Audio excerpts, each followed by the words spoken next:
गंगा जी, आज के सत्संग की शुरुआत करते हैं और सत्संग शेयर करने के लिए इनवाइट करेंगे सुनीता भारद्वाज आंटी को। सुनीता आंटी प्लीज आएं और सत्संग शेयर करें। जय गुरु जी। गुरु जी के चरणों में कोटि कोटि नमन और गुरु जी की प्यारी संगत को भी बहुत बहुत मेरी तरफ से प्रणाम। गुरु जी का बहुत बहुत शुक्राना है आज की गुरु जी ने मुझे मौका दिया अपना सत्संग शेयर करने का, ब्लेसिंग्स शेयर करने का। तो मैं अपना सत्संग स्टार्ट करती हूँ। हम गुरु जी से 2005 में मैं गुरु जी से जुड़ गई थी। बट जो गुरुजी के फिजिकल फॉर्म में जो दर्शन मुझे हुए थे, गुरुजी ने जब अपने पास मुझे बुलाया, वो 2006 28 जनवरी 2006 था। मैं आपको बताती हूँ कि 2005 में मैं कैसे कनेक्ट हुई थी गुरुजी से। अ, जब हम गुड़गांव शिफ्ट हुए थे तो मेरे बच्चे दोनों बहुत छोटे थे और मेरा छोटा वाला बेटा जो था वो काफी बीमार रहता था उस समय। और महीने में 20 दिन 25 दिन उसको एंटीबायोटिक पे ही रखती थी। तो मतलब काफी परेशान रहते थे। रात को अंकल कभी उसको शोल्डर पे लेके घूमते थे, कभी मैं घूमती थी। इस तरह से हमारा रात का रूटीन होता था कि मतलब अ, यही चलता था। तो हमारी सोसाइटी में गुरुजी की संगत की एक आंटी, मतलब वो गुरुजी के पास जाते थे, पुष्करण आंटी वो रहते थे। तो उनसे जब मेरी मुलाकात हुई तो उन्होंने मुझे अपने गुरुजी के बारे में बताया। उनके घर में एक बार सत्संग भी हुआ तो उन्होंने कहा था आप आना। बट हम उस समय तक मतलब इतना कुछ वो फेथ नहीं था गुरु में, किसी कहीं जाते भी नहीं थे, किसी गुरु को मानते भी नहीं थे। और हमें भी मतलब हमें ये इतना वो नहीं था कि मतलब कौन से गुरु हैं क्या है, और बेटे बच्चे बहुत छोटे थे तो इस वजह से मैं नहीं, किन्हीं कारणों से नहीं जा पाई। बट वो हमें ही लग रहा है, लेकिन गुरुजी कहते थे कि जब तक आपका टाइम नहीं आता मेरे पास आने का तब तक आप नहीं आ सकते।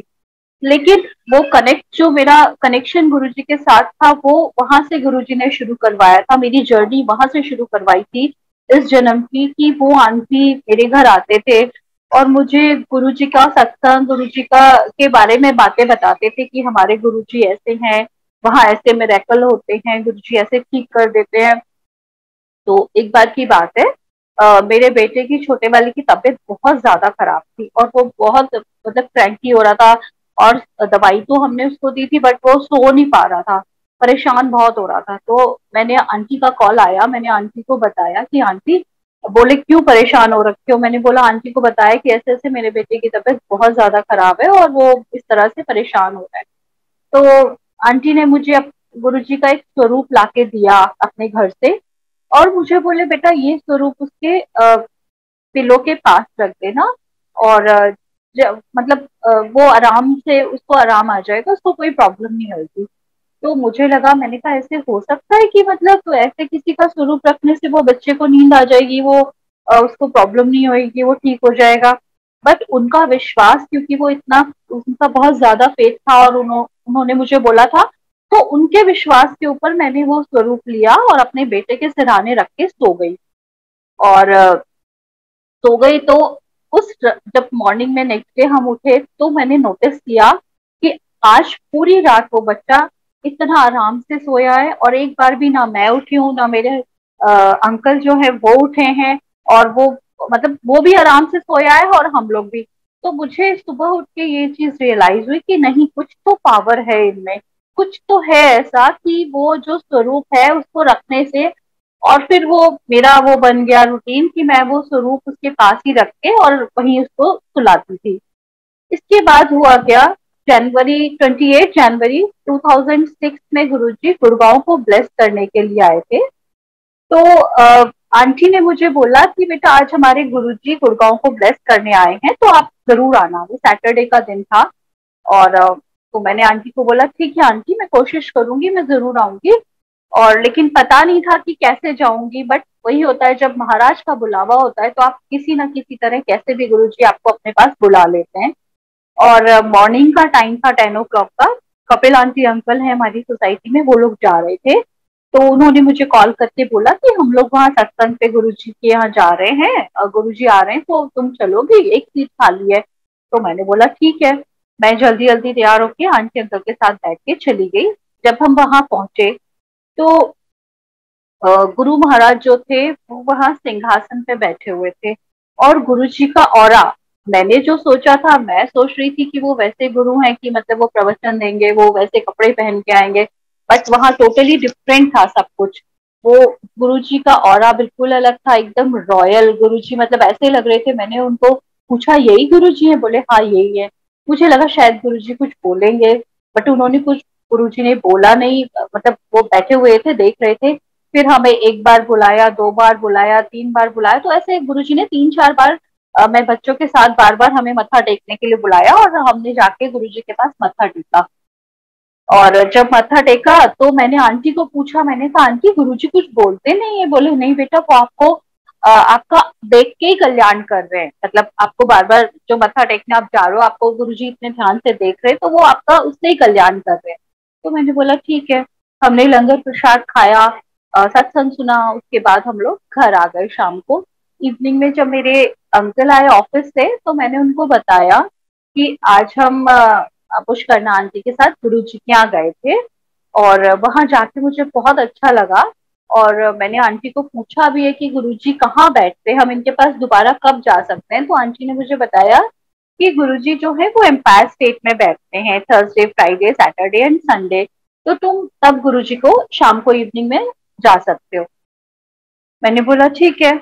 हस्बैंड भी बोले ठीक है, हम चलेंगे।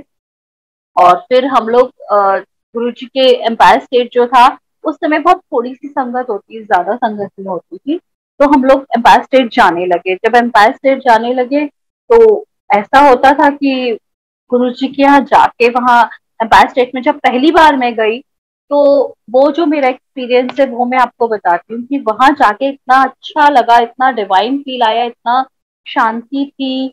और गुरुजी सामने बैठे होते थे।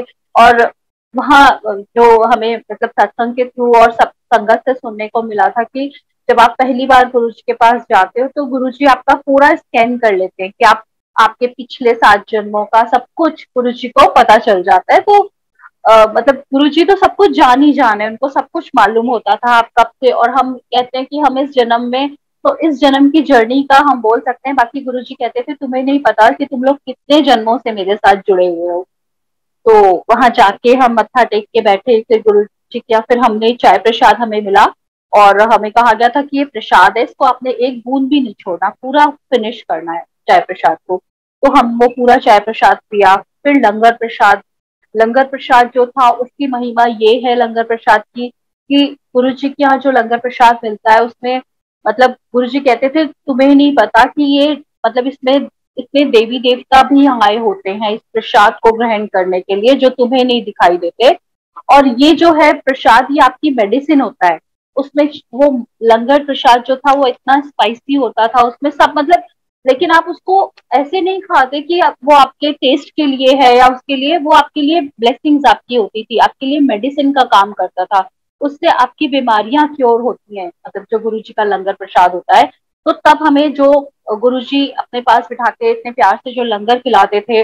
और कभी कभी ऐसा होता था कि एक बार लंगर किया, फिर गुरुजी दोबारा हमें लंगर मतलब देते थे संगत को कि चलो फिर से लंगर करो। तो उसमें गुरुजी की ब्लेसिंग्स होती थी उस प्रसाद में, बहुत मतलब डिवाइन प्रसाद होता है गुरुजी का लंगर प्रसाद। और उसमें आपकी बीमारियों को ठीक करने की वो मेडिसिन होती है बेसिकली हमारे लिए। तो हम वो लंगर प्रसाद खाते थे और घर आ जाते थे गुरुजी को मत्था टेक के।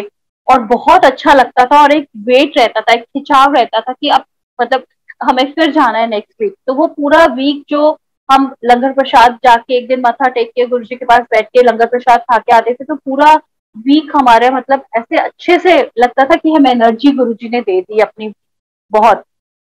और फिर हुआ क्या, एक बार की बात है कि मतलब 1 मंथ निकल गया। उसके बाद जब अंकल ने बोला कि अब कोई बच्चों को लेके नहीं आएगा, सिर्फ मतलब अंकल आंटी आओ, लेकिन बच्चों को अलाउ नहीं किया, क्योंकि बच्चों के आने से वो वहाँ पे मेडिटेशन होता था और सब लोग मेडिटेशन करते थे, तो बच्चों की वजह से डिस्टरबेंस हो जाता था। तो इसलिए फिर ये अनाउंसमेंट हुई कि अब से बच्चे नहीं आएंगे, सिर्फ अंकल आंटी कोई भी, या दोनों में से एक या दोनों आ सकते हैं तो दो। तो हुआ क्या, एक बार मेरे छोटे वाले बेटे को फीवर आ गया बहुत ज्यादा। और हमारे यहाँ गुरुजी की, हमारी सोसाइटी में काफी सारी फैमिलीज गुरुजी की संगत की रहती थी। तो हम लोगों ने ऐसे एडजस्टमेंट किया हुआ था कि जो फैमिलीज थर्सडे को जाते थे उनके बच्चों को जैसे हमने अपने घर में थर्सडे को रखा, फिर कोई फ्राइडे को जाता है, तो ऐसे करके एडजस्ट कर लिया। फिर हम जब जाते थे तो हमारे बच्चे क्या, तो इस तरह से एक फैमिली की तरह हम लोग हो गए थे और पूरा एडजस्टमेंट करके रखते थे कि भाई चलो हम जिस दिन जाएंगे उस दिन हमारे बच्चे उनके पास रह जाएंगे। एक बार उसको छोटे वाले बेटे को बहुत तेज फीवर आ गया, मैंने उसको मेडिसिन खिला दी और वो सो गया था। तो मैंने उसको उन आंटी के पास छोड़ दिया, मैंने कहा आंटी आप इसे रख लो, हम बस जाके मत्था टेक के लंगर खा के, क्योंकि उस समय ज्यादा टाइम नहीं लगता था, और लंगर प्रसाद खा के और गुरुजी मतलब हम लोग निकल आते थे। तो हम उसको देखे और हम निकल ही रहे थे कि आंटी का कॉल आ गया कि बेटा ये रह नहीं रहा है, ये बहुत ज्यादा रो रहा है, तो या तो आप एक काम करो इसको ले जाओ अपने साथ। और क्योंकि हम लोग मतलब बिल्कुल निकल ही रहे थे बैठ के, तो फिर हमने कहा ठीक है आंटी हमें उसको देने आ गई, हम उसको लेके चले गए। अंकल बोले कोई बात नहीं, अगर अंदर अलाउ नहीं करेंगे आप बाहर बैठ जाना इसको लेके और हम आ जाएंगे। फिर ठीक है, मैंने कहा ठीक है हम मत्था टेक के आ जाएंगे। हम लोग गए, जाके पहले अंकल ने मत्था टेका, मैंने बेटे को लेके बाहर खड़ी रही। फिर जब अंकल मत्था टेक के आए गुरुजी को, फिर मैं गई मत्था टेकने। हमने ऐसे बारी बारी से ये किया और जाके ऊपर जो फर्स्ट फ्लोर था ऊपर वाला, उस पे बाय स्टेट पे वहां जाके कोने में बैठ गई मैं। और मैंने कहा चलो जिससे सबको डिस्टर्ब ना हो। और वो बेटा मेरा जो था वो सोता रहा आराम से, वो बिल्कुल मतलब उठा नहीं, परेशान नहीं किया। और मैं उसको गोद में लिटा के बैठी रही, शब्द चल रहे थे, शब्द सुनते रहे।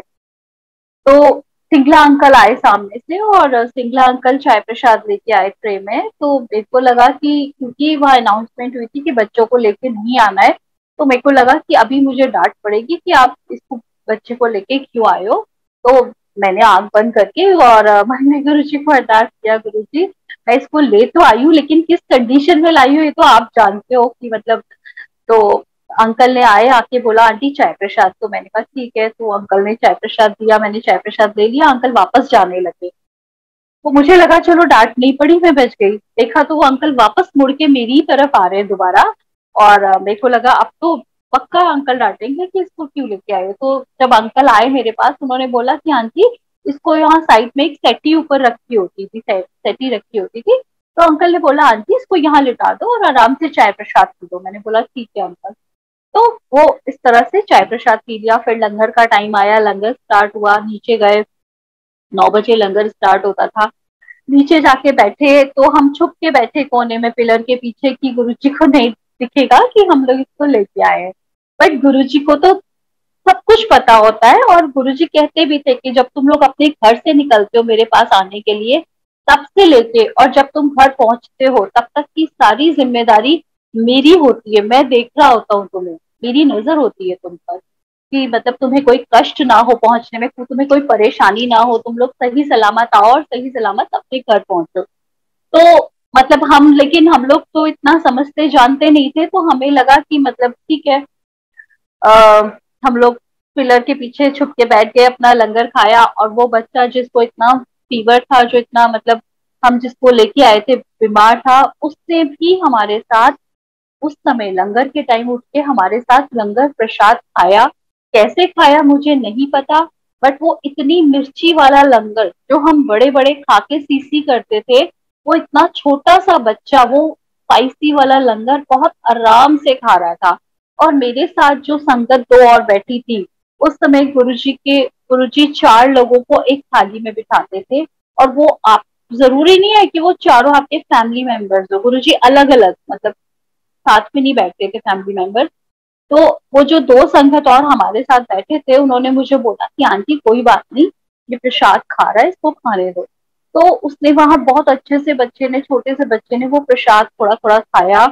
और मुझे मतलब वो कहते कि संगत ने मुझे बोला कि आंटी ये इसकी दवाई का काम कर रहा है इसलिए ये खा रहा है, इसको खाने दो। तो मुझे वही मतलब मैं शॉक थी देख के कि इसको मिर्ची नहीं लग रही इतने स्पाइसी लंगर में, जबकि बड़े बड़े नहीं खा पाते हैं उसको मिर्ची वाले लंगर को। लेकिन ठीक है, वो लंगर प्रसाद खाया हमने। और अगेन जब हम घर के लिए निकलने लगे, तो हमने सेम चीज वो की कि पहले अंकल ने जाके मत्था टेका गुरुजी को, फिर अंकल बाहर आए, उन्होंने बेटे को लिया गोद में, फिर मैंने जाके मत्था टेका। और जब हम मत्था टेक के निकले, हमने सोचा कि गुरुजी को तो पता ही नहीं है कि हम इसको लेके आए हैं। जब हम मत्था टेक के निकलने लगे और गाड़ी में आके बैठे, तो पूरी गाड़ी में बहुत फ्रेग्रेंस गुरुजी, मतलब रोजेस वाली फ्रेग्रेंस जो गुरुजी के पास से आती थी। तो ऐसा लग रहा था जैसे साक्षात गुरुजी आके बैठ गए हैं गाड़ी में। और वो बच्चा जिसको हम अंदर अंदर गुरुजी के सामने तक नहीं ले गए, गुरुजी के पास मत्था तक नहीं टिकाया, उस बच्चे के फोरहेड से इतनी फ्रेग्रेंस की मैं आपको बता नहीं सकती। और हम घर जब आए हैं, आते ही मैंने उनको आंटी को कॉल किया, मैंने कहा आंटी जल्दी से नीचे आओ। तो वो आंटी डर गए, उनको लगा कि इतना लेट हो गया है, 11 बज रहे हैं और ये पता नहीं क्या हुआ है जो इतनी रात को कॉल कर रहे हैं।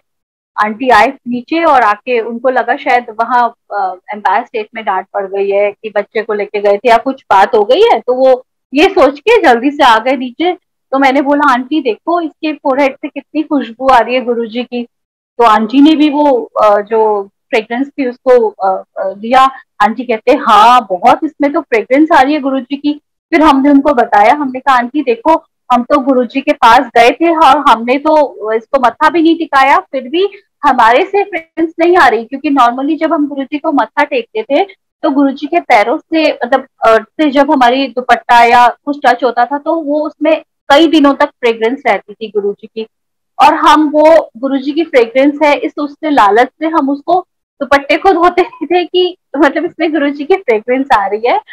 और उस दिन हमने मतलब मत्था टेका तो हमारे से तो फ्रेग्रेंस बिल्कुल नहीं आ रही थी, बल्कि बेटे के फोरहेड से इतनी ज्यादा फ्रेग्रेंस आ रही थी कि उस दिन गुरुजी ने उसको ब्लेस कर दिया कि वो मतलब उस धीरे धीरे धीरे धीरे जैसे जैसे टाइम जाता गया उसकी दवाइयां मेडिसिन बंद होती गई और वो ठीक होता चला गया।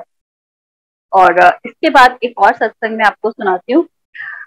हम लोग जैसे जाते थे मंडे को गुरुजी के यहाँ चाय प्रसाद सेवा, गुरुजी कहते थे कि अब मतलब गुरुजी के अपने वेज होते हैं आपको ब्लेसिंग्स देने के, कभी सत्संग के थ्रू, कभी लंगर के थ्रू, कभी सेवा के थ्रू। तो गुरुजी ने मंडे का दिन जो था वो संगत के लिए खोला हुआ था, तब सत्संग होता था गुरुजी का वहां पे, सत्संग और सेवा के लिए। तो हम लोग मंडेज को जाया करते थे वहां पे और सत्संग करते थे, सत्संग सुनते भी थे, करते भी थे और प्रसाद भी खाते थे और सेवा भी करते थे। तो गुरुजी ने वो मतलब एक 13 मई की मैं आपको बात बताती हूँ, 13 मई 2007, उस दिन मंडे का दिन था। और अंकल जो थे वो दिल्ली में जॉब करते थे, तो अंकल उस दिन थोड़ा जल्दी आ गए घर पे, 2:30 बजे, 2-2:30 बजे। और मुझे बोले कि चलो हम लोग बड़े मंदिर चलते हैं। तो मैंने बोला आज आप इतनी जल्दी कैसे आ गए मंडे को, हम तो शाम को जाते ना। बोले पता नहीं क्यों मुझे ऐसे लगा कि नहीं आज अभी जाना है मंदिर। मैंने बोला ठीक है चलो। तो हम लोग बच्चों को लेके उस दिन 3 बजे मंदिर के लिए निकल लिए, बड़े मंदिर। बड़े मंदिर पहुंचे, अभी हमने एंटर ही किया था और जाके मत्था टेक रहे थे, संगत थी थोड़ी अंदर, वो लोग भी मत्था टेक रहे थे। तो जितनी भी संगत अंदर थी मतलब 10-15 मिनट बाद ही वो अनीस अंकल आए और उन्होंने आके बोला कि ऐसे ऐसे गुरुजी का आदेश हुआ है कि जितनी भी संगत है सब जाओ, आ गया है सबको, अभी चले जाओ। तो हमने कहा ठीक है। तो हम लोग सब जाने के लिए मुड़ने लगे तो जहाँ गणेश जी की मूर्ति है अभी वहां पे हम लोग रुक गए और मत्था टेक रहे थे। इतनी देर में गुरु जी की गाड़ी आई, गुरु जी गाड़ी से उतरे और वो अंदर आए। और उस समय हम थोड़ी सी संगत रह गई थी, वहीं साइड में खड़े हुए थे। तो फिर गुरुजी ने बोला कि मतलब दरवाजा बंद कर दो और अब ये जो जितनी संगत है इनको सबको अंदर ले आओ। तो हम सब लोग गुरुजी के पीछे पीछे पीछे पीछे जो हॉल के साइड वाला जो पार्क है जहाँ पे अभी फाउंटेन लगा हुआ है, वहां पे गुरुजी कुर्सी डाल के बैठे। और हम 30-35 लोग रहे होंगे, तो हम 30-35 लोग गुरुजी के पास मतलब गुरुजी के वहीं बैठते और चरणों में, और गुरुजी कुर्सी पे बैठे हुए थे। और गुरुजी ने सबको बुला बुला के उस दिन अपने हाथ से प्रसाद दिया, 2-2 3-3 बार, और सबको सबसे बात की। मेरे अंकल को भी सिर पे हाथ फेरा गुरुजी ने। और मतलब बड़ा ही उस दिन बहुत अच्छा लग रहा था कि मतलब हम इतने थोड़े से लोग, गुरुजी हमारे साथ बैठे हुए हैं और सबसे बात कर रहे हैं, तो बड़ा अच्छा लग रहा था। बट ये नहीं समझ आया कि गुरुजी जो वहां बैठे हैं हम लोगों के साथ इस तरह से हम लोगों के बीच में, और हमें ऐसे बुला बुला के इतना प्रसाद दे रहे हैं, इतनी ब्लेसिंग्स दे रहे हैं, इतना प्यार दे रहे हैं। तो ये नहीं पता था कि मतलब इसके 17 दिन बाद हम गुरुजी हमें फिजिकल फॉर्म में नहीं दिखेंगे इसके बाद कभी भी। तो उसके बाद जब 28 मई की बात है, समर वेकेशंस हो गई थी और बच्चों को लेके मैं अपनी मम्मा के यहाँ जयपुर जा रही थी। तो हम हमेशा चाहे कुछ भी हो, कोई भी डे हो, कहीं भी आना हो, कहीं भी जाना हो, कोई भी स्पेशल डे हो हमारी लाइफ का, हम हमेशा एम्पायर स्टेट गुरुजी के पास ही जाके उनको आज्ञा लेके फिर हम वो मतलब मैं जाती थी करती थी। तो उस दिन मैं गई 28 मई को, क्योंकि नेक्स्ट डे मॉर्निंग की मेरी टिकट हो गई थी। तो मैं गुरुजी को मत्था टेक के आज्ञा लेके लंगर प्रसाद खा के और फिर जाने के लिए गई। तो उस दिन थोड़ा मतलब अजीब सा लगा मुझे भी कि गुरुजी थोड़े से मतलब परेशान है, मुझे ठीक नहीं लगा। मुझे लगा गुरुजी थोड़ा अनईजी है, कुछ वो है। लेकिन चलो ठीक है, गुरुजी ने उस दिन आज्ञा भी दे दी, लंगर खा के हम लोग आ गए। फिर 31 मई को मॉर्निंग में जब मैं वहां मम्मी के यहाँ थी, तो मुझे ऐसे मतलब सुबह 3 बजे मेरी आंख खुल गई एकदम से, और मुझे बहुत ऐसे फील हो रहा था अनईजी सा। मुझे लग रहा था कुछ ठीक नहीं है, कुछ ठीक नहीं है। तो मम्मी बोली तू इतनी जल्दी क्यों उठ गई? मैंने बोला पता नहीं माँ, मुझे कुछ ठीक नहीं लग रहा, मुझे ऐसा लग रहा है जैसा कुछ ठीक नहीं है। तो मम्मी बोली कि अच्छा अगर तुझे लग रहा है तो तू ऐसा करना, अभी थोड़ी देर बाद 6 बजे करीब उनको कॉल कर लेना, अपने हस्बैंड को, और बात कर लेना कि भाई सब कुछ ठीक है ना। तो मैंने बोला हाँ ठीक है। तो मॉर्निंग में अंकल का मैंने अंकल को कॉल किया, तो ये बोले कि नहीं ऐसा कुछ नहीं है, लेकिन एक न्यूज तुम्हें बतानी थी कि गुरुजी ने समाधि ले ली है। तो सुन के मेरे लिए तो मतलब जैसे पैरों तले जमीन निकल गई हो। मुझे लगा ऐसे कैसे हो सकता है? लेकिन वो तो गुरुजी की लीला, गुरुजी की माया, वही जाने कि मतलब जो भी है। फिर उसके बाद तो बहुत ज्यादा हम लोग ऐसे हो गए कि मतलब गुरुजी नहीं, अब हम क्या करते। बट गुरुजी ने एट द सेम टाइम ऐसे ऐसे सत्संग हुए, ऐसे संगत को दिखाया, और उस सत्संग में हमें भी इन्वॉल्व किया, मेरे अंकल को भी, और ये दिखाया कि मैं कहीं नहीं गया हूँ, मैं सिर्फ तुम्हें दिखाई नहीं दे रहा हूँ, लेकिन मैं हूँ यहीं पे। और सच मानिए, यकीन मानिए संगत जी की वो दिन और आज का दिन, गुरुजी आज भी वही है। गुरुजी ने अपना साक्षात्कार एक बार नहीं कई बार कराया है, और वो फील कर सकते हो आप। मतलब मैं तो अपना बोल सकती हूँ कि मुझे वो फील होता है कि हाँ गुरुजी वही है, गुरुजी कहीं नहीं गए हैं, और वही सब कुछ देख रहे हैं, वही सब कुछ संभाल रहे हैं। और इससे पहले का एक सत्संग में और आपको शेयर करती हूँ कि जब गुरुजी फिजिकल फॉर्म में थे, मार्च की बात है, मार्च में उस समय होली पड़ी थी, और बड़ा मंदिर गुरुजी ने खुलवाया था कि संगत होली खेलेगी, लेकिन कलर्स से और पानी से नहीं खेलते थे हम लोग होली। तो उस दिन बड़ा मंदिर खुला था होली के लिए, और हम लोग सब वहीं पे थे। और सुबह से चले गए थे, वहां पे होली हुई। गुरुजी की जो शिव मूर्ति है उसमें से केसर का वो मतलब प्रसाद केसर निकला, और जो गुरुजी के स्वरूप लगे हुए थे अंदर उसमें से अमृत प्रसाद निकला, और वो सब हमने एक्सपीरियंस किया। वो सारी चीजें, वो जो होली थी ना, वो कुछ अलग ही थी। मतलब हम लोग इतने खुश थे कि आज हमने यहाँ पे गुरुजी के, महाशिव गुरुजी तो महाशिव है हमारे, कि आज उनके साथ हमने उनके दरबार में होली खेली है। मतलब इतना अच्छा लग रहा था।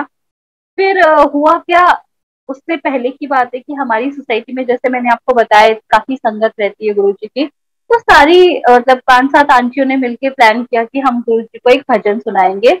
एक दिन शिव भोले भंडारी बन के ब्रज की नारी गोकुल में आ गए।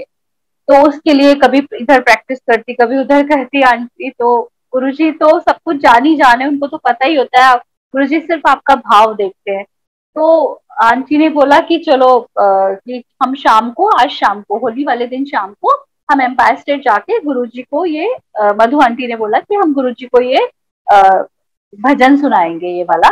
तो हम सारे लोग चले गए, हम 5 आंटियां थे, जाके बैठे। शाम को गुरुजी ने आज्ञा भी दे दी आने की कि हाँ उनको बुला लो, आ जाएंगे ये लोग। तो जाके बैठे। उसके बाद पहले जैसे शब्द और वो सब चलते थे वो सब सुने। उसके बाद लंगर हुआ। लंगर के बाद गुरुजी सिंगला अंकल ने बोला कि हाँ अब तुम लोग आ जाओ, तुम्हें गुरुजी को भजन सुनाना है, तुम लोग आ जाओ। तो हम लोग जाके गुरुजी के सामने खड़े हो गए भजन सुनाने। और जो इतना ज्यादा हम कॉन्शियस हो गए कि अब कैसे, मतलब गुरुजी के सामने तो आवाज ही नहीं निकलती थी, टोटल ब्लैंक हो जाते थे। लेकिन गुरुजी का हाथ सुनाओ, तो हम सब लोग ने गुरुजी को 2 लाइन सुनाई होगी। और गुरुजी मन मन बहुत मुस्कुरा रहे थे, बहुत खुश थे। और सुन के गुरुजी ने बोला, 2 लाइन सुनने के बाद गुरुजी कहते कि ऐश करो। तो उन आंटी के मन में आया कि ये गुरुजी ने ऐश करो, मतलब गुरुजी यूजुअली बोलते थे संगत को ऐश जाओ, ऐश करो, कल्याण की था ऐश करो। तो सेम वर्ड्स गुरुजी ने उस दिन भी हम लोगों को बोले तो उन आंटी के मन में आया कि गुरुजी आपने बोला है ऐश करो, लेकिन आपने ये तो बताया नहीं किसको बोला है आपने ये, मतलब उसने मन में उन आंटी ने सोचा ये बात। और जैसे उनका सोचना था, गुरुजी ने बोला जाओ सारी आंटियां ऐश करो। तो बाद में वो आंटी बोलती है बाहर आके कि अरे देखो गुरुजी ने कैसे सुन लिया, मैं मन में बोल रही थी कि गुरुजी आपने किसको बोला है जाओ ऐश करो।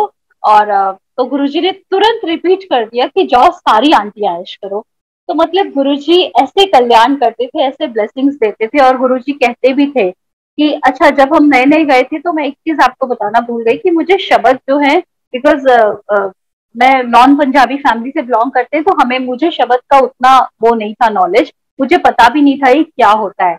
जो कुछ सिखाया है महाराज ने अपने पास रख के सिखाया है, सही गलत अच्छा बुरा सब महाराज ने बताया है। मतलब जैसे होता है ना फैमिली में एक बड़ा होता है, वो आपको सब सिखाते हैं। तो ऐसे ही मैं, मेरी फैमिली में गुरुजी महाराज मेरे लिए सबसे बड़े हैं, वो ही संभालते हैं, वो ही जो करवाना है वो करवाते हैं। तो शब्द हमें मैं शुरू शुरू में गई तो मुझे समझ में नहीं आता था, वो चलते थे बट अच्छा लगता था कानों को सुन के। तो गुरुजी ने वहाँ एम्पायर स्टेट में जब सत्संग सुनवाते थे, तो गुरुजी ने हमें सत्संग में सुनवाया कि शब्द जो होते हैं वो सुनने के लिए मैंने तुम्हें बोला है, समझने के लिए नहीं बोला। तो तुम लोग सिर्फ वो सत्संग सुनो और शब्द सुनो, उसमें ही तुम्हारा कल्याण है। और आज की डेट में मैं आपको बताऊं संगत जी, तो मुझे ये शब्द सुन के इतने अपने लगते हैं, पूरे ऐसा लगता है जैसे मेरे अंदर तक उतर गए हो, और मुझसे ज्यादा कोई समझने का नहीं होगा इन शब्द को। मतलब मुझे ऐसे ऐसा गुरुजी ने वो फील करवाया है। इसके बाद एक चीज और जो मैं आपको बताना चाहती हूँ, गुरुजी कहते थे कि गुरुजी के पास जाके जो हमें, मतलब जो गुरुजी ने बताया कि सबसे पहले मैं आपकी लाइफ और आपकी हेल्थ ब्लेस करता हूँ, उसके बाद आपकी फैमिली और आपके रिलेशंस ब्लेस करता हूँ, और सबसे लास्ट में थर्ड नंबर पे मैं आपको वेल्थ, इकोनॉमिकली आपको मतलब स्ट्रांग बनाता हूँ। तो गुरुजी, ये सत्संग जो गुरुजी गुरुजी कहते थे, सत्संग सुनने वाले का करने वाले का दोनों का कल्याण होता है। उनके लिए मैसेजेस होते हैं, जो भी हमारे मन में भी जब मैं जाती थी बहुत सारी क्वेरीज, बहुत सारे क्वेश्चंस होते थे कि गुरुजी ये ऐसे क्यों, ये ऐसे क्यों नहीं, मतलब हम सोचते थे कि गुरुजी ये क्यों है, ऐसे क्यों। तो वो उन सबके आंसर्स कभी शब्द के थ्रू मिलते थे, कभी सत्संग के थ्रू मिलते थे हमको। तो उससे ही आपको मतलब गुरुजी आपके आंसर्स देते हैं। इसके बाद मैं आपको एक सत्संग और सुनाती हूँ। मेरे फादर का अभी पीछे सर्जरी हुई थी, उनको फादर को कैंसर था, तो उनको यहाँ दिल्ली में उनकी सर्जरी हुई थी फादर की। तो वो भी यहाँ आए हुए थे मेरे पास, और गुरुजी ने उनको जितना टाइम वो यहाँ रहे हैं मेरे पास, उनको अपना लंगर प्रसाद, अपनी मतलब उस अपना जल प्रसाद, जो भी मतलब जिस तरह से भी महाराज ब्लेसिंग दे सकते थे गुरुजी ने ब्लेस किया। और आज वो गुरुजी की कृपा से बिल्कुल ठीक है। उसके बाद मेरी मदर की लास्ट ईयर नीज की, दोनों नीज की सर्जरी हुई थी अगस्त में लास्ट ईयर। तो ये सब चीजें, मतलब ये जो कोविड का टाइम जब शुरू हुआ, उसके बाद गुरुजी ने, जैसे होता है ना कि एक माँ होती है वो बच्चे को गोद में उठा लेती है, जब कोई ऊंचा नीचा कोई ऐसा रास्ता आता है, तो ऐसे ही गुरुजी जब कोई टफ टाइम आता है, वो हम लोगों को ऐसे अपनी गोद में बिठा के रखते हैं कि जिससे हमें कोई परेशानी ना हो, वो हमें संभालते हैं। और गुरुजी कहते भी थे कि 90% कर्म तो तुम्हारे मैं काट देता हूँ, सिर्फ 10% होते हैं जो तुम्हें भुगतने पड़ते हैं, और वो भी गुरुजी कटवाते हैं, वो भी वो भुगतवाते हैं। तो हम उस चीज से निकल सकते हैं इजीली, वरना हम लोग मतलब हम इस उसमें है ही नहीं, इस लायक ही नहीं है कि हम उन सारी प्रॉब्लम से बच सके। और जितना स्ट्रगल, जितने एक्सीडेंट्स, जितनी प्रॉब्लम्स और सारी चीजें मैंने लाइफ में मतलब फेस किए संगत जी, अगर मैं कहती हूँ गुरुजी ना होते तो शायद पता नहीं हम कहाँ होते। तो थैंक यू सो मच गुरुजी, आपका अनंतम शुक्राना कि आपने हमें हर पल संभाल रहे हो, पहले भी संभाला और आज भी संभाल रहे हो, और आगे भी आप ही संभालोगे। और कोई सहारा नहीं है गुरुजी, हमारा सिर्फ आप ही हो। और आप हमारा हाथ पकड़ के आप चलिएगा गुरुजी, क्योंकि हम तो नादान है, हम आपका हाथ छोड़ देंगे मगर आप हमारा हाथ नहीं छोड़ सकते। अच्छा, इसके बाद मैं आपको मम्मा का सत्संग सुना रही थी कि मेरी मम्मा की जब नीज की सर्जरी हुई, तो वो मेरे लिए मतलब वो जो सिचुएशन थी, उस सिचुएशन में क्योंकि कोविड का भी तब चल ही रहा था, और मम्मी की नी की सर्जरी होनी थी और उधर उनके पास उस समय कोई था नहीं। तो मतलब नेक्स्ट टू इम्पॉसिबल थी वो चीजें कि वो कैसे होगा, किस तरह से वो प्लान होंगी। इधर मेरी भी अपनी मतलब यहाँ भी देखना और वहां भी मम्मा पापा को भी संभालना। तो मतलब वो एक बहुत टफ टास्क था मेरे लिए, तो वो बहुत टफ फेज था जो लास्ट ईयर से स्टार्ट हुआ। और गुरुजी ने किस तरह से संभाला, गुरुजी ने मुझे शिव पुराण पढ़ने की का मैसेज दिया कि मैं शिव पुराण पढ़ना शुरू करूं और वही सुनाऊं मम्मी पापा को भी। और वहां पे जो उनके साथ मतलब वो जो टाइम मैंने उनके साथ उनको देखा, उनकी देखभाल के लिए जो गुरुजी ने मुझे भेजा वहां पे, और वहां भी कितनी प्रॉब्लम्स कितने चैलेंजेस फेस करते हुए भी गुरुजी ने हमें बिल्कुल सही सलामत उन सबसे बाहर निकाला। और जब मम्मी की नी की सर्जरी होके आई उसके नेक्स्ट डे ही जब मम्मी घर आए वापस, तो हुआ ये एक दिन दिन की बात है, दोपहर की बात है।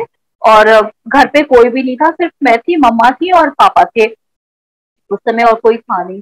तो पापा को एकदम से दिन का टाइम था, 2-2:30 बजे का, थोड़ा अनईजी फील हो रहा था, मतलब पापा को ठीक नहीं लग रहा था। तो हमें लगा शायद ऐसे गैस्ट्रिक या कुछ ऐसा हो रहा होगा इसलिए प्रॉब्लम हो रही है।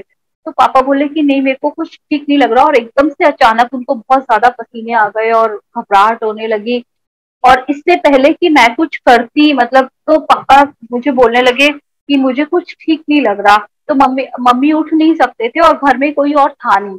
मेरे को समझ में नहीं आ रहा था कि मैं क्या करूं। मैं तुरंत मम्मी के मंदिर में गई और वहां से मैंने जो गुरुजी के लिए जल प्रसाद रखती हूँ वो लाया, लाके पापा के मुंह में वो डाला थोड़ा सा जल प्रसाद और पापा को लिटा दिया, और मैं गुरुजी का मंत्र जाप मैंने करना शुरू कर दिया। मुझे और कुछ नहीं सूझा उस समय पे, और मैंने गुरुजी का मंत्र जाप स्टार्ट कर दिया। और जैसे ही मैंने गुरुजी का मंत्र जाप स्टार्ट किया, विद इन फ्यू मिनट्स पापा की कंडीशन थोड़ी बेटर हुई, उनको थोड़ा रिलीफ मिला। और फिर मैंने अपने डॉक्टर अंकल को, जो फैमिली डॉक्टर है, उनको कॉल किया और उनको उनको कंसल्ट किया कि अंकल ऐसी ऐसी सिचुएशन है, बट मैं अभी उनको लेके नहीं आ सकती बिकॉज यहाँ पे कोई और है नहीं मम्मा को संभालने के लिए। तो आप मुझे मेडिसिन बता दीजिए, मैं वो मंगवा लेती हूँ। फिर उन्होंने मेडिसिन वगैरह बताई, वो हमने मंगाया, वो दिया। लेकिन जब तक वो मेडिसिन आई तब तक वो जो पापा की कंडीशन जो थी वो स्टेबल हुई। उस उस टाइम में मतलब कुछ भी हो सकता था। तो वो गुरुजी की बहुत कृपा है कि गुरुजी ने हमें उस समय पे वहां पे पापा को संभाला, उनको एक न्यू लाइफ दी।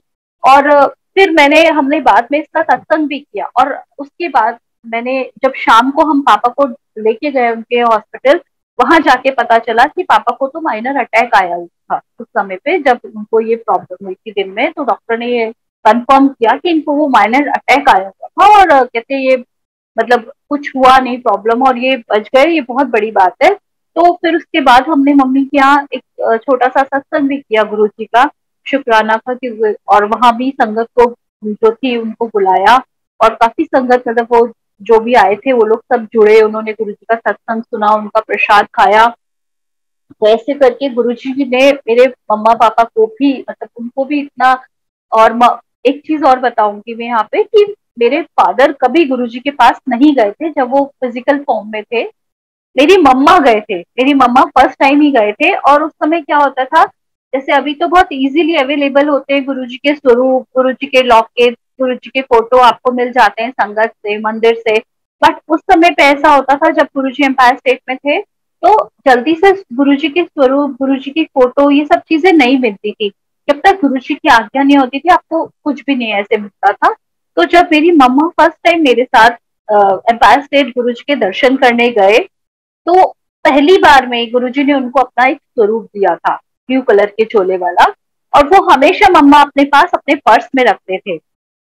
तो मतलब इस तरह से गुरुजी ने उनको पहले दिन ही ब्लेस कर दिया था। और इसी तरह से हमारा भी था कि हम लोग भी जब एक बार मेरे बेटे का मुंडन करवाना था छोटे वाले का, और हम एम्पायर स्टेट में, क्योंकि उस समय एकदम से आपको जाते ही मतलब नहीं मिलता था, बहुत बहुत कम होता था कि आपको फोटो लॉकेट गुरुजी की जब आज्ञा होती थी तब मिलते थे। तो हमें जाना था इसका मुंडन करवाने तिरुपति बालाजी, बिकॉज मेरी मदर इन लॉ ने बोला हुआ था कि इसके मुंडन वहीं पे करवाएंगे। तो हमने जब गुरुजी के पास गए तो हमने वहाँ सुना था कि गुरुजी के पास आने के बाद कहीं जाने की जरूरत नहीं होती, ना किसी मंदिर ना कहीं और। तो हमने कहा गुरुजी हमने तो इसका मतलब मुंडन करवाना है और इसको लेके जाना है वहां पे, तो आप आज्ञा दोगे तो हम जाएंगे, नहीं तो हम नहीं जाएंगे। तो उस दिन हमें गुरुजी ने आज्ञा दी कि हम वहां जाएं तिरुपति बालाजी और उसका मुंडन करा के आए। और उस दिन हमें पहली हमारी जो फोटो थी गुरुजी महाराज का स्वरूप था, वो पहला स्वरूप हमें उस दिन मिला और लॉकेट मिला एक। तो लॉकेट मैंने अपने बेटे को बना दिया और स्वरूप मैंने अपने पास अपने पर्स में रख लिया था। और जब हम वहां गए तिरुपति बालाजी तो सब कुछ ऐसे मतलब इतना अच्छे से हो गया, और ऐसा वो गुरुजी की ब्लेसिंग्स थी और ऐसा हमें वीआईपी ट्रीटमेंट, मतलब मुझे तो लग ही नहीं रहा था कि मतलब हम लोग इतना वीआईपी ट्रीटमेंट मिला और इतने अच्छे से इतना स्मूथली सब कुछ हो गया। नेक्स्ट डे मेरे बेटे का बर्थडे था। तो जैसे मैंने आपको पहले बताया कि हमारे कुछ भी स्पेशल कुछ भी ओकेजन हो, तब भी और आज भी, तो हम मैं मतलब गुरु जी के चरणों में ही हम तो जाके मनाते हैं। तो मेरे मन में आई ये बात कि हम अगर आज वहां होते गुड़गांव में, तो हम एम्पायर स्टेट गुरु जी के पास इसको ब्लेसिंग्स दिलवाने, इसको मत्था टिकवाते। तो हम वहां पे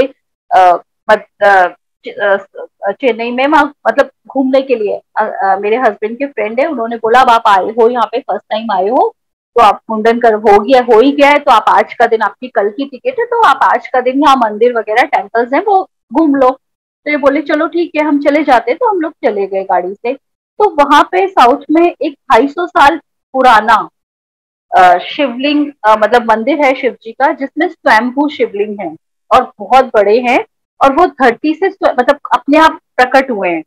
तो वो 250 साल प्राचीन जो वो था शिवलिंग वाला मंदिर, हम उसमें थे और हम वहाँ देख रहे थे। तो मैं जब वहां से मत्था टेक के हम लोग निकले, वहां बाहर आए वहां से, तो मैंने आके गाड़ी में बैठ के अपने अंकल को बोला कि मेरे मन में आया कि हम लोग अगर आज होते वहां पे, तो हम गुरुजी के पास एम्पायर स्टेट जाते इसको मत्था टेकवाने के लिए।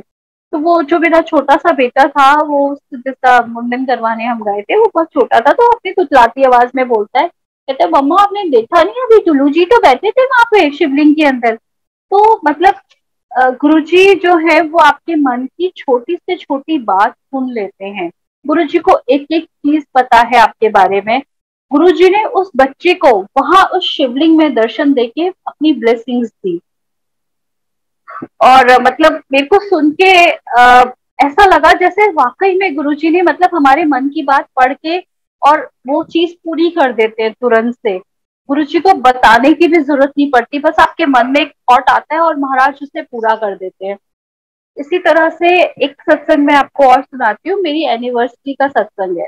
जब हम मतलब नए नए ही जुड़े थे और हम गुरुजी के एम्पायर स्टेट, क्योंकि उस समय हम गुरुजी को के स्वरूप को नहीं जान पाए थे कि गुरुजी महाशिव है, हम उन्हें एक गुरु के रूप में देखते थे। तो मन में आ ही जाता है कि हम ह्यूमन बींग्स हैं, तो लगता ही है। तो मैंने गुरुजी को बोला, मैंने कहा गुरुजी उस दिन मेरी एनिवर्सरी थी और मैंने घर में गुरुजी को भोग लगाया था, प्रसाद बनाया था, गुरुजी को भोग लगाया।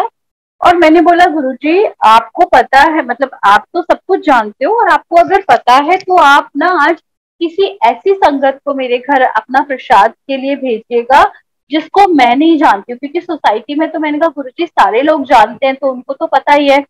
तो लेकिन आप मतलब मैं समझूंगी कि आपको पता है और आप भोग लगाने, आप खुद आए हो भोग लगाने, तो किसी ऐसी संगत को भेजना जिसको मैं ना जानती हूँ।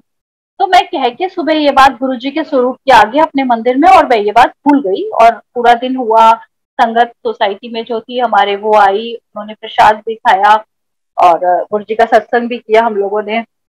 शाम का टाइम था, 7 बजे थे, 7 सवा 7 के करीब, और मेरे घर की डोरबेल बजती है। मैंने दरवाजा खोला तो सामने एक अंकल आंटी खड़े थे। तो उन्होंने मुझे डोर खोलते ही जय गुरु जी बोला, मैंने भी जय गुरु जी बोल दिया कि जय गुरु जी। और फिर मैंने उनको हांची करके अंदर बुलाया, वो अंदर आके सोफे पे बैठ गए, बिना ये पूछे कि वो कौन है, कहाँ से आए हैं, कुछ नहीं, बस उन्होंने जय गुरु जी बोला, मैंने भी जय गुरु जी बोला, वो आके अंदर बैठ गए। हमने सत्संग शुरू कर दिया। मैंने जो प्रसाद बनाया था वो उनको भी खिलाया और मैं अंकल का वेट कर रही थी कि हमें एम्पायर स्टेट गुरु जी को मत्था टेकने जाना था। तो मैं वेट कर रही थी कि अंकल आ जाए, तो वो अंकल आंटी के साथ सत्संग और चल रहा था। 8 बजे करीब बेल बजी, अंकल आए तो अंकल ने बोला चलो एम्पायर स्टेट चलना है ना, मैंने बोला हाँ चलते हैं। तो मैंने बोला वो बोले कि ये कौन है, मैंने कहा ये आंटी अंकल है। बोले कौन आंटी अंकल है? मैंने कहा पता नहीं, ये आए, इन्होंने जय गुरु जी किया, मैंने भी जय गुरु जी किया और सत्संग शुरू हो गया। अंकल आंटी बैठे, प्रसाद खाया। और वो वो कहते कि बाद में जाते समय वो बताने लगे, कहते आंटी हम तो किसी और के आए थे, पता नहीं आपके घर हम कैसे आ गए, और हम तो फर्स्ट टाइम ही मिले, हम भी आपको नहीं जानते, आप भी। मैंने कहा, फिर मुझे बाद में रिकॉल हुई ये बात कि उस तेरी, मैं तो गुरु जी को बोल के भूल गई थी। मैंने तो सुबह मॉर्निंग में गुरु जी के स्वरूप के आगे यही बोला था कि गुरु जी आपको पता है तो किसी ऐसी संगत को भेजना आज आप मेरे घर भोग लगाने, प्रसाद खाने, जिसको मैं ना जानती हूँ। तो मतलब कहने का मतलब ये है कि गुरुजी तो एक छोटी से छोटी बात भी जो हम गुरुजी को कह के भूल जाते हैं, महाराज वो बात भी आपकी पूरी कर देते हैं। फिर मैं और अंकल दोनों गए एम्पायर स्टेट उस दिन, क्योंकि पीक आवर्स थे, वीक डे था तो ट्रैफिक भी था। और हम पहुंचे, पहुंचते पहुंचते 9 बज गया था। उस समय 9 बजे जो था चाय प्रसाद बंद हो जाता था, और ओम नमः शिवाय के शब्द के साथ लंगर शुरू होता था। तो लंगर प्रसाद का टाइम हो गया था, 9 बज चुके थे जब हम अंदर पहुंचे एम्पायर स्टेट में गुरु जी को मत्था टेकने के लिए। 9:05 हो रहा था। तो जैसे ही हमने एंटर किया एम्पायर स्टेट के हॉल में, सिंगला अंकल चाय प्रसाद का एक ग्लास ट्रे में लेके साइड में खड़े हुए थे। और जैसे ही मैं और मेरे अंकल मत्था टेक के गुरु जी को आए, तो सिंगला अंकल बोलते हैं कि एले आंटी फड़, अंकल और तू दोनों शेयर करके चाय प्रसाद पियो। तो मैं क्योंकि रास्ते में पूछ सोच ही रही थी मन में कि गुरुजी आपको पता है आज मेरी एनिवर्सरी है, मतलब ऐसे ही गुरुजी को बोल रही थी। तो गुरुजी ने जाते ही मुझे दिखा दिया कि देख मुझे सब कुछ पता है कि तू जो बार बार सुबह से पूछ रही है। और वो चाय प्रसाद का ग्लास सिंगला अंकल ने मुझे और अंकल को बोले दोनों शेयर करके पियो आधा आधा। और हमने बैठ के वो चाय प्रसाद पिया और गुरुजी का लंगर प्रसाद खाया और गुरुजी की ब्लेसिंग ली और घर आ गए। तो वहां जाके बहुत बहुत बहुत अच्छा लगता था। और वो गोल्डन टाइम, मतलब वो तो आज भी हम इतना मिस करते हैं कि ऐसा लगता है गुरुजी वो सामने आपको बैठे देखना। ऐसे ही एक बार की बात और है, इवनिंग में उस दिन हम लोग थोड़ा जल्दी चले गए थे और उस समय तक कोई आया नहीं था संगत। गुरुजी जो थे वो सेटी पे बैठे हुए थे, जो किचन के बाहर वाली सेटी है वहां पे गुरुजी टी शर्ट और ट्राउजर में बाहर वहां सेटी पे बैठे हुए थे। और अंकल ने मत्था टेका, फिर मैंने मत्था टेका। तो अंकल मत्था टेक के बैठ गए, मैंने मत्था गुरुजी को टेका। तो मैंने गुरुजी के दोनों चरण अपने ऐसे हाथों में लेके प्रॉपर बहुत देर तक गुरुजी को ऐसे वो चरण अपने हाथों में रख के मैं गुरुजी के चरणों से अपना मत्था लगा के बैठी रही।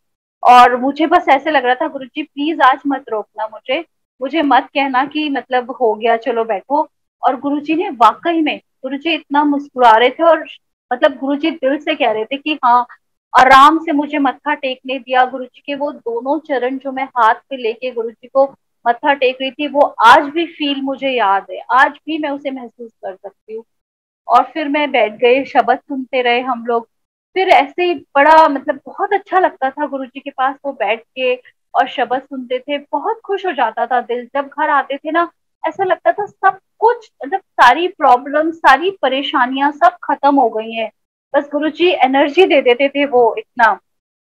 तो मैं वहां बैठे बैठे मन में मांग रही थी, मैं कह रही गुरुजी बस प्लीज आप हम सबको इतना प्यार से बुलाते हो अपने पास, लंगर प्रसाद खिलाते हो, हम लोगों को इतना प्यार देते हो, गुरुजी हम आपके लिए कुछ नहीं कर सकते, हम आपके लिए क्या करें।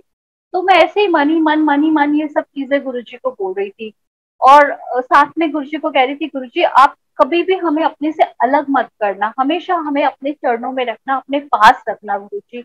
और शायद वही रीजन है, गुरुजी में मन की बात भी सुन लेते हैं। और वही रीजन है कि गुरुजी ने जब फिजिकल फॉर्म में थे तब भी, और जब गुरुजी अपना समाधि ले लिया, चोला छोड़ गए, उसके बाद भी आज तक गुरुजी ने हमें अपने पास रखा हुआ है, अपने से जोड़ा हुआ है।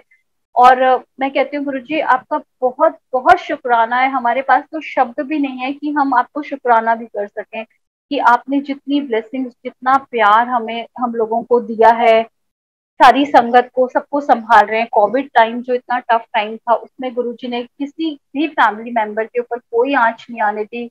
और कोरोना टाइम में सबको बचाया, हम कोई नहीं सारी संगत का गुरुजी ने इतना ध्यान रखा। और एक सत्संग मैं आपको अपने बेटे का और शेयर करती हूँ जो फरवरी का है 2020। कोरोना जस्ट स्टार्ट होने से एक महीने पहले की बात है। वो अपने हॉस्टल में था और उसके फाइनल एग्जाम्स जो थे वो चल रहे थे।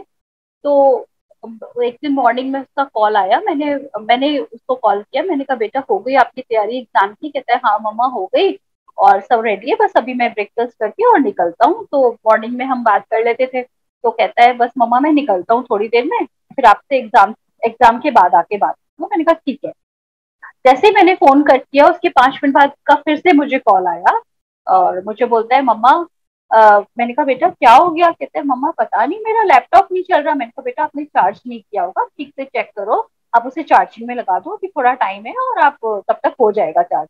तो कहता है नहीं मम्मा चार्जिंग में तो लगा हुआ था, मैंने उसको सुबह मॉर्निंग में उठते से ही लगा दिया था बल्कि चार्जिंग में तो, और अब वो चल ही नहीं रहा है बिल्कुल ही। तो मैंने बोला ऐसे कैसे?